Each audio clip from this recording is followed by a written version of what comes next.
Welcome to the Code of Traditional Archery, brought to you by Primitive Stone Archery and the founder, Grant Richardson.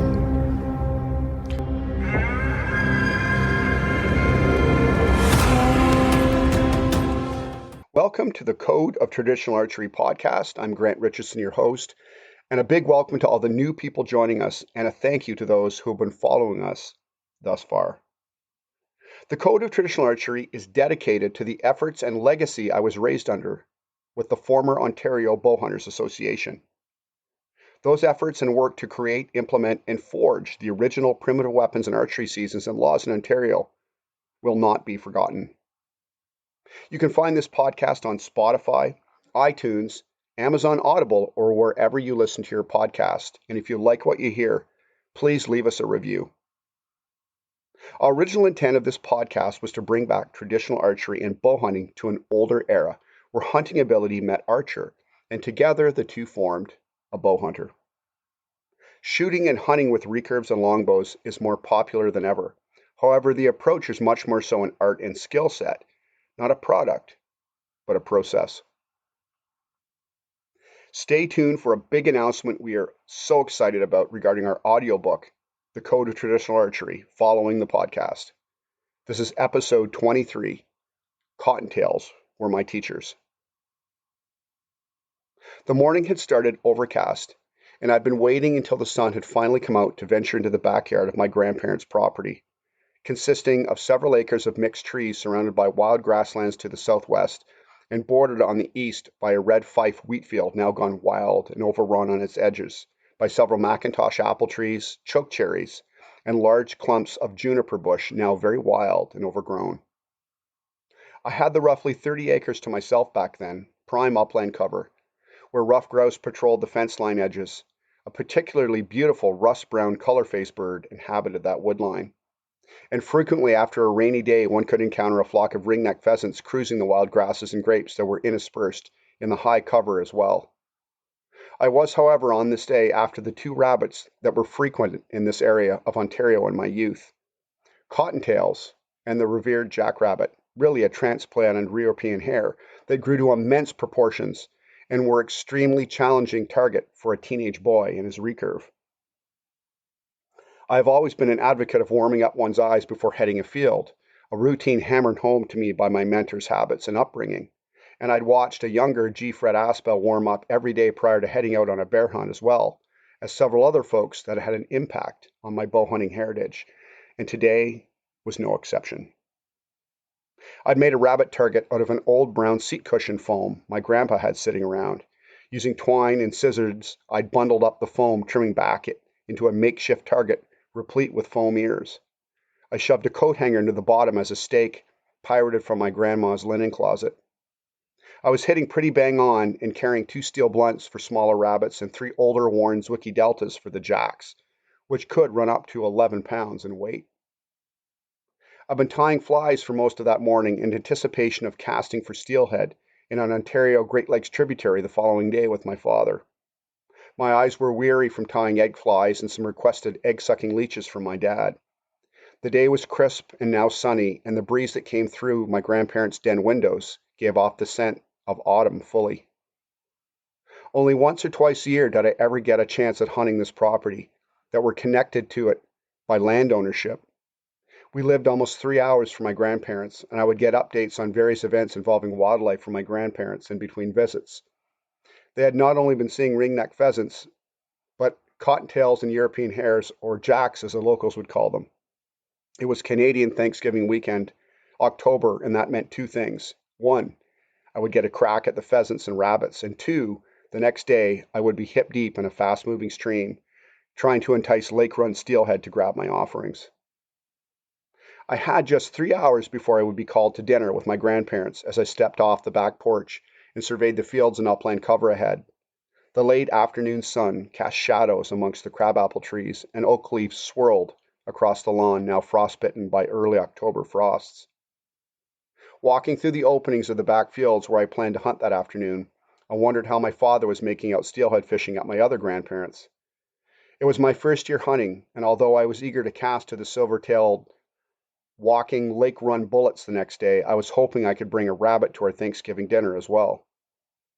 I made my way around a group of blue spruce and carefully peered through and around the corner of my grandpa's old shed, half expecting to see a rabbit feeding nearby the lawnmower ramp where I toiled the summer with chores.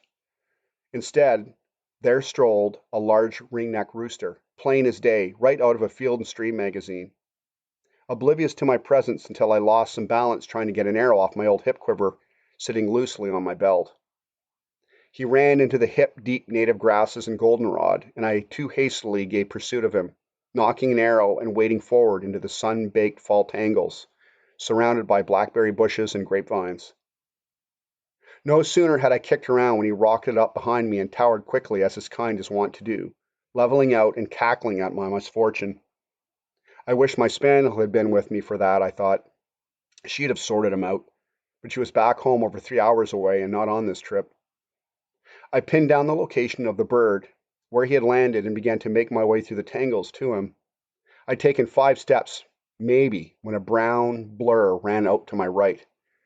I swung the recurve intuitively toward the fast-running hare, a large jack that dodged my arrow easily and gained ground away from me, only to pause a moment, its ears perked and notably tipped black.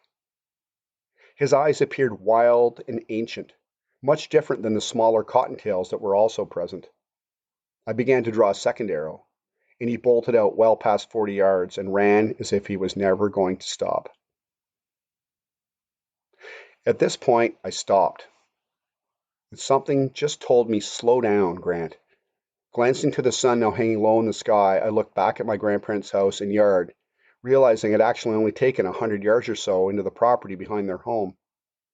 Pausing, I knelt down and checked my quiver, ensuring no arrows were missing, and standing, went to locate the arrow I'd loosed at the running hare.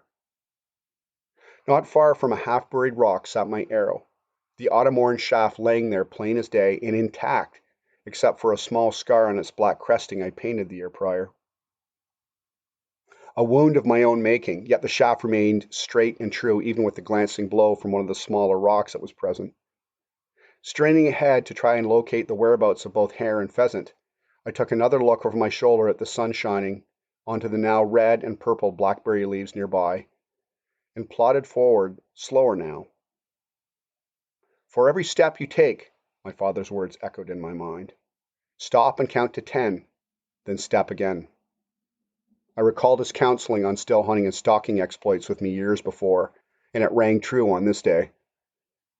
I'd been excited and had barged around as if I'd had his Browning Satori in my hand following my Springer Spaniel, and not the stout recurve I was carrying that day. The ground rose slightly from there before leveling out. Old junipers covered this area away from the grasses and wheat stubble, encircling the area from early homesteader attempts centuries past. This was where the best cover lay, and I made a decision to forego chasing the sun-kissed gold feathers of the wild ringneck for another try at the hare, my original quarry. Far off, across the end of the far field, I spied another hunter, a northern harrier or marsh hawk, gliding across the opposing property where I wasn't able to access. The accipiter turned to reveal its giveaway white rump and dark trailing-edged wings raised in dihedral angles, prepared to stoop at any moment. I watched as its languid wing beats suddenly became faster and it shot to the ground, as a hen pheasant rose into the air, feathers cascading away from its tail, with the hawk in close pursuit, missing a second attempt at the ringneck before flying to a nearby yellow-leaved poplar tree, seemingly needing a break from its unsuccessful attempts. The hen pheasant glided to safety across the opposing wheat field, and moments later the harrier flew off in the same direction, and I wished him luck in his hunt. The distraction proved useful. Not only had I witnessed nature's circle of life unfolding in front of me, but it allowed me to center myself. I now realized that, taking in the setting sun in its orange-lighted landscape and dynamically, I stepped forward eagerly looking for any sign of rabbits, as I knew they inhabited the rocky-sided fence line I was approaching. And there, not a few steps away, I saw him, another large hare which darted out and zigzagged across to my right. I stopped myself from shooting and continued my slow, steady walk. With a pause and half crouch, drew my bow and released, missing by inches as the wild-eyed jack ran across the stones and off to safety. I kept up another rabbit moments later that offered no shot, and I bumped the pheasant as well. The nervous rooster ran ahead and jumped well out of arrow range when he ran out of the thick cover and glided a fair distance away, not to be seen again. I turned to look back at the sun now, only an hour or so off to its left, and there, barely in eyesight, I saw the cinnamon ears of a rabbit. This was not the long-legged hare I'd been chasing the past hour and a half. No, this was a cottontail, an eastern cottontail, a true rabbit, and I could just make out its shape as it hopped slowly near the edge of the old fence line and into some brambles and wild raspberries, now depleted of their fruit. I picked my way slowly across the field and avoided the fence line altogether, trying to cut the distance down to half by the angle I was taking. I closed the gap, drew another arrow from the old hit quiver, and nocked it without looking down at the sight window of the bow. I had now lost sight of the white cottontail's backside, and I watched the merge of the fence, and the animal had not come forward or across the other side of it, and I strode slowly forward, pausing every few feet, and remained riveted to the cover for signs of motion. I was not less than 30 yards from the hiding place of the cottontail when two rusty red grouse burst from the fence not 20 feet from me, and as they rocketed away across to the safety of the forest across the field, the rabbit bolted and stopped almost 40 yards out and hunched down, trying to blend into the surrounding cover. Now keep in mind, I'd already missed a couple of shots that day, and I did draw my bow, but something stopped me and urged to sneak closer. It did, in fact, become a game of stealth and slow motion at that point. I'd get to within 20 feet or so of the rabbit, and it would burst away or sneak hop just enough to cause me pause to tighten the string and sling an arrow its way. Not this time, though. I'd become stone-cold patient, forcing upon myself a slow resolve, and intently stopping and kneeling 5 times as I closed on the rabbit. The stalk was becoming a contest of wills and patience and survival. When the rabbit did stop, it was always behind or blocked by cover, and I was forced to move and bend to try to shoot. And I will say I was at full and half draw several times as I attempted to get an arrow off at him. Still, I kept at it until now only around 10 feet away, the rabbit burst forward suddenly to my left to reach the safety of the last stone-walled tangles. I do not recall anchoring or drawing the bow. In fact, all I remember from that moment was the arrow catching the eastern cottontail mid-stride at a full run, almost at 30 yards, and I watched it tumble forward, feet from the cover it attempted to disappear into. Walking to the downed eastern cottontail, I admired its cinnamon red-brown highlights and dark ticking, and sat on a stone nearby, placing the arrow I'd taken with him into my quiver. The sun, now waning behind me, crested the goldenrod to the west as if it was on fire, and I looked for the steel-eyed marsh hawk I'd seen earlier and wondered if he'd found his dinner as well. Picking up the rabbit, I carried it carefully down the small ridge to my grandparents' yard. This was my first wild game taken with a bow, and the moment of that connection and learning curve flooded me with emotions. It was more emotional than I could have ever imagined, and my mind raced with excitement and accomplishment as I went over the events of the afternoon in my mind. I could not wait to tell my father of the hunt and the events I'd witnessed as well. As the day closed, I was still lost in the fields behind me, the colors, the wildlife, and the scents of autumn.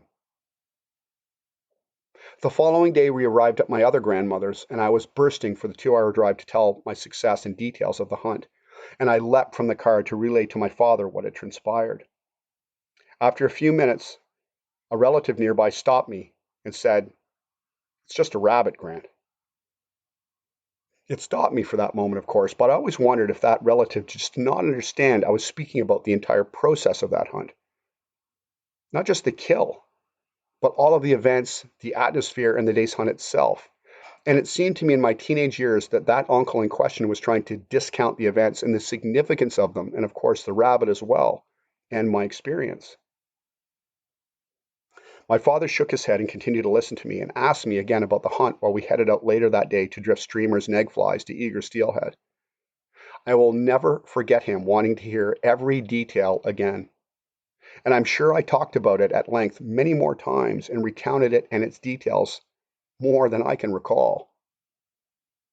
It is more than just a rabbit, my father said to me after a few quiet moments on the way home the next day. I know, Dad, I replied, and that's all he ever said about that comment.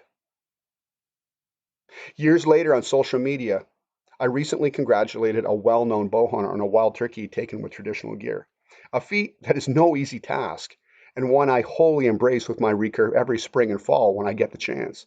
In fact, you could say wild turkeys have become the rabbit teacher of my youngest daughter's bow hunting life, and indeed all of our children's favorite hunting pastime is wild turkeys. Moments later, the influencer responded back to my congratulations with, "Dude, it's just a bird."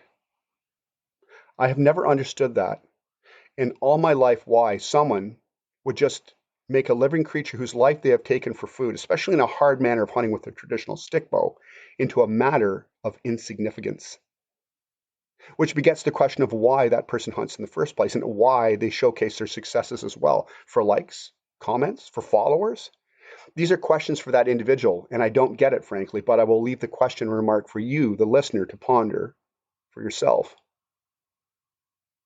That hunt and the eastern cottontail rabbit had taught me more about patience, awareness, stalking, still hunting, shot placement, and appreciation that day for the entire process than any other big game hunt could have at that point in my young life. It played out a process of patience and awareness that was heightened by success, but certainly not just about taking the rabbit. I will say I feel strongly about the connection I make when hunting, not only to the wild places itself, but to the creatures that inhabit them and my own ancestors who had to hunt and forage in order to live and survive. Indeed, the primary driver behind my own writing and efforts in my membership and mentorship programs is my hope that I can even connect those non-hunters, even if they have never picked up a bow to hunt with, to see the world of hunting, whether with a stick or string or otherwise, as something that is not a product, but as I always say, a natural process that is embedded deeply within our DNA as apex predators. I dare say if folks looked at every wild creature through that type of lens, every bird, animal, fish, insect, tree, lichen, and blade of grass would mean so much more to them. There is a fever pitch for big game hunting and big antler pursuit these days that is unparalleled. At any and all costs for youth hunters to be successful and the products that accompany that success. Immersed youth in small game pursuits, there are valued lessons that can teach one about the successes and failures, and more importantly, the nuances of the process and connection to the wild spaces they live in when hunting small game. The memories and education they will make will last a lifetime, and indeed make them more appreciative when pursuing big game. Don't forget to hit the link to receive our free Ethical Predator newsletter delivered to your inbox weekly with tips and advice on all things traditional bow hunting and more. You can find that link for the exclusive traditional bow hunting app and newsletter in the comments. We are so excited to announce the launch of the audiobook version of the Code of Traditional Archery, featuring an additional commentary and narrative piece at the end of each chapter with David Tetzlaff, co-editor of Traditional Bowhunter magazine and former president of the Florida Traditional Bowhunters. David and I get into the rabbit holes of traditional archery and bow hunting with what is a first for a bow hunting audiobook discussing important key issues in the future of traditional bow hunting as well. There is almost 8 hours of bow content bonus as a result, and it is sure to inspire hunters and non-hunters alike. Act today and get this special. Hear the audiobook before we release it to the public. The offer ends on Friday. Be sure to hit the link in comments and get your copy today. If you haven't already, check out Compton Traditional Bowhunters, the national traditional bow hunting organization, offering great membership benefits and ensuring the traditions of bow hunting with the stick and string is alive and well, not only now, but for generations to come. Thanks for joining us. We appreciate all the positive feedback we've been getting from folks all over the world. This confirms for us the intent we have on our platform message based on the 3 pillars of the Code of Traditional Archery: weapon proficiency with the stick bow, ethics to guide us on our collective journey, and conservation with stewardship in hand in order to protect the wildlife, woods, fields, and waterways we hunt as our themes are resonating. Please do take the time to leave a rating and comment if you like what you hear. Thanks for listening in. We encourage you to immerse yourself in the art of the stick bow. Shoot straight and walk with us.